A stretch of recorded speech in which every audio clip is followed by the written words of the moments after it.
A few years ago, I was drinking, smoking, doing every single stupid habit that you could probably think of under the sun. I had poor mental health, weak discipline, and my physique was at its worst. But I quit everything and transformed into having a healthier lifestyle. My mental health is so much better, my body is the best it's ever been, and I'm starting my own entrepreneurial journey as well. I'm going to go over the 6 steps that have actually made the biggest difference, and I'm going to give them to you so you can make this transformation as fast as possible. So step 1 is actually to eliminate. Before we add anything into your lifestyle, I want you to start getting rid of the things that are holding you back. For me, that was drinking, that was clubbing, that was wasting time doing things that I knew wasn't taking me forward. Alarm bells should be going off in your head at this point, and if they do, they are the things that you want to get rid of. Start to get rid of these now. Don't delay till tomorrow, so you can start to make space for the things that are actually going to push you forward. The next step 2 is your sleep. This is the single biggest return on investment I've ever done in my life, hands down. Sleep has improved my mood, my focus, and my discipline with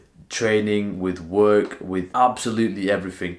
And not only that, once your body starts to get into the circadian rhythm, it offers a very powerful tool, which is optimizing certain hours of the day. For example, I know at around 7, 8 a.m, once I've woken up, once I've maybe gone for a walk, meditated, journaled, the positive emotions start to kick in. This is the optimal time for me to record a YouTube video because I'm in a good state of mind. I've had no distractions in the morning, and it's like putting a nitros boost on my car. I'm literally getting a boost in productivity because I know through regular sleep, I know what times of day I have the most energy. In the same way at 9 o'clock, 9 p.m, I know my body's starting to shut down. That's a good time for me to read, wind down, and relax my mind to get to sleep at night time, which is exactly how it should be. And make sure you get at least 7 to 8 hours and hold on to that as strong as possible. Step 3 is nutrition. Nutrition not only changes your physique, but it actually has a massive impact on your mood. There's bacteria that's inside your gut, and if they are not looked after properly, if they're not given the right nutrients, it can affect and signals to your brain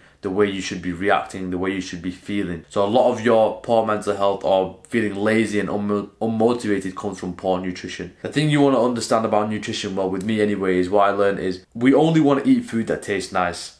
And the fastest way to get that is by eating shit. It's by eating junk food. So if you don't know how to cook, then you're obviously going to go back to that heel of eating bad food to satisfy your taste buds. Cooking, in my definition, is basically learning how to make healthy food taste good. This basically means you're going to be more consistent with it, you're going to enjoy the meals, and that's going to give you the most results in the long term. We both know that the thing that people fall back on most is nutrition. However, if you spend some time learning how to cook a few meals that are useful, that are tasty, that are high calories, high protein, that you can repeat, you're going to be so much further ahead in your journey. Now, if you're struggling with meals, I'll leave a link to a couple of my videos somewhere that you can watch to get an idea of what to cook. For me, with my meals, I try to eat the same things, similar things every day, just because it reduces decision fatigue. I want to use my choices and concentration for more demanding tasks, and I fast for the first couple hours of the day and get my deep work done when I don't have any carbs in my system, because I found when I have a high carb meal in the morning, I get a crash. So if you're in a position where you can't fast in the morning and you have to have breakfast for going to work or uni, make sure the breakfast you have is a low carb one but higher in protein. I'll leave a list of the whole foods that I normally eat and buy on a weekly basis so you can just take inspiration from it. Step 4 is exercise. You want to be doing some sort of intense exercise at least 3 times a week. This can be martial arts, it can be sports, it can be going to the gym, which is what I do. And you want to make sure you stay consistent with these 3 sessions for at least a year. Do not take a break in that year. Now, the exercise is important because it's going to allow you to go outside of your comfort zone. You have to push yourself and push your boundaries, and exercise is a massive tool for that. It'll develop you physically. Obviously, you know the benefits of that, both mentally and even spiritually as well. Now, I want to come back to the point where I mentioned you need to be hitting this for 1 year straight minimum. And I'll tell you why. Listen to this analogy. Imagine that you put some water in an ice tray and you need ice cubes. One person puts the ice tray inside a freezer, but then he keeps taking it out every 5-10 minutes just to check, seeing if it's icing up. The other person leaves it in there for 24 hours straight. Which ice tray is going to come back guaranteed to be full blocks of ice? Number 2 guy. That's because he's given enough time for that water to solidify. That's the same way you need to be in that consistent cycle of training non-stop, enough time with no breaks, so that becomes a lifestyle. That becomes a lifestyle shift. It becomes a part of who you are. If you keep pulling the plug on the consistency, so you go for a few weeks and then you don't, you're basically letting the water freeze up and then melting it. letting it freeze up, then melting it. You have to leave it in there for enough time for it to solidify. Stay in it for at least 1 year straight. Step 5 now is healthy habits.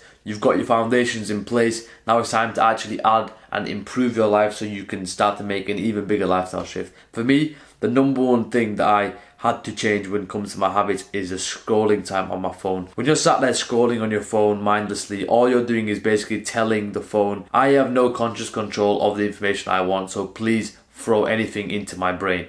It's like putting a plate out there and literally letting absolutely anyone throw any piece of food onto there. He could be picking food up from the garbage, he could be finding banana peel on the floor, he could actually find dog food and puts it on a plate, and what you're doing is you're just eating it. That is what scrolling through social media is basically doing. You're giving your brain food. You don't proactively choose that food. You're letting other people decide it for you. For me, the most impact that I've made is starting to become more active in the information I'm taking in. Subscribe to people on YouTube that are actually giving you beneficial and useful advice, and then when you need information, just go out there and take it. You don't need to be sat there scrolling, trying to fill up your dopamine centers because you've got nothing else going on with your life. I really promise you, if you start changing this and cutting this down, you'll start to realize a massive shift in the hard things that you do in your life. The gym will feel better, work will feel better, reading will feel better, listening to a podcast will feel better because you're starting to get dopamine from more productive things. Now here's a couple of other habits that I've implemented into my life that have made huge shifts in my mental state and focus. So for example, reading.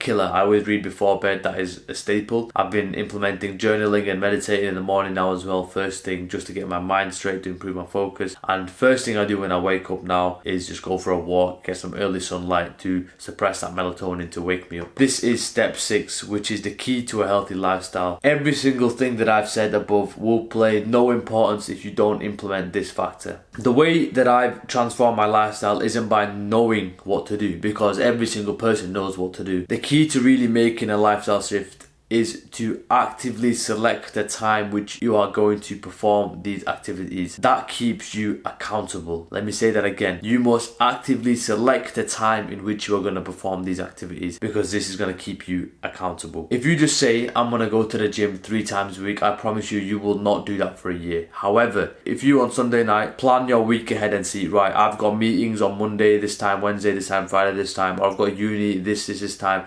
so I'm going to put my training schedule for the gym on Monday 2 p.m, Wednesday 4 p.m, and Friday 11 a.m. You are going to adhere to that so much more because you have actually planned it into your day-to-day life. It's like that saying goes, give me 10 hours to chop a tree and I will spend 9 sharpening the axe. This is the mentality I want you to get into. Don't just say you're going to do things. Just saying you're going to do things means absolutely nothing. It is useless, it is pointless. Save the energy to do something else. If you watch this video and think, oh, now I'm motivated, but you don't implement these things into a daily time slot, I promise you it's not going to stick. You're not going to take the actions required. For example, if you want to start reading, don't just say I'm going to read twice a week. Say on Saturday and Sunday, the first 15 minutes while I'm having my coffee, I'm not going to speak to anyone and I'm going to read. You have to implement the things that you want to do into your schedule and into your lifestyle so it is there on paper for you to do. Now, the easiest way to do this I found is just by using Google Calendar. And don't think that I don't do this right now. I am doing this to the next level because I know this is what I need to do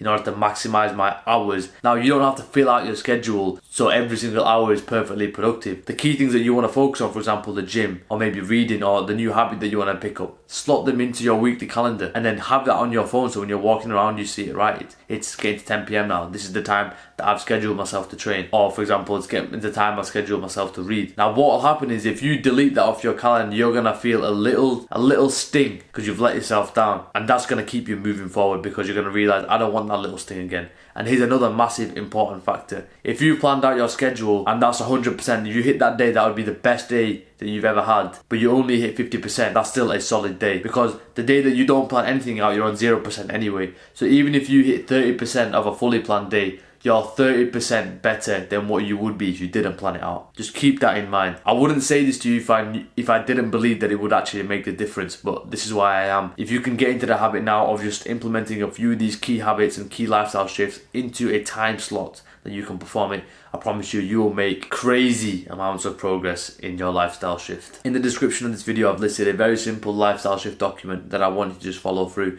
It's got every single step in there and it's got questions that I want you to actually actively answer letter, which will help you implement these things into your life. And then keep that around with you, keep that on your phone and review it all the time. Remind yourself that this is who I am now. This is the things that I need to get done, and take pride in the fact that you're going to follow through the actions that you set out.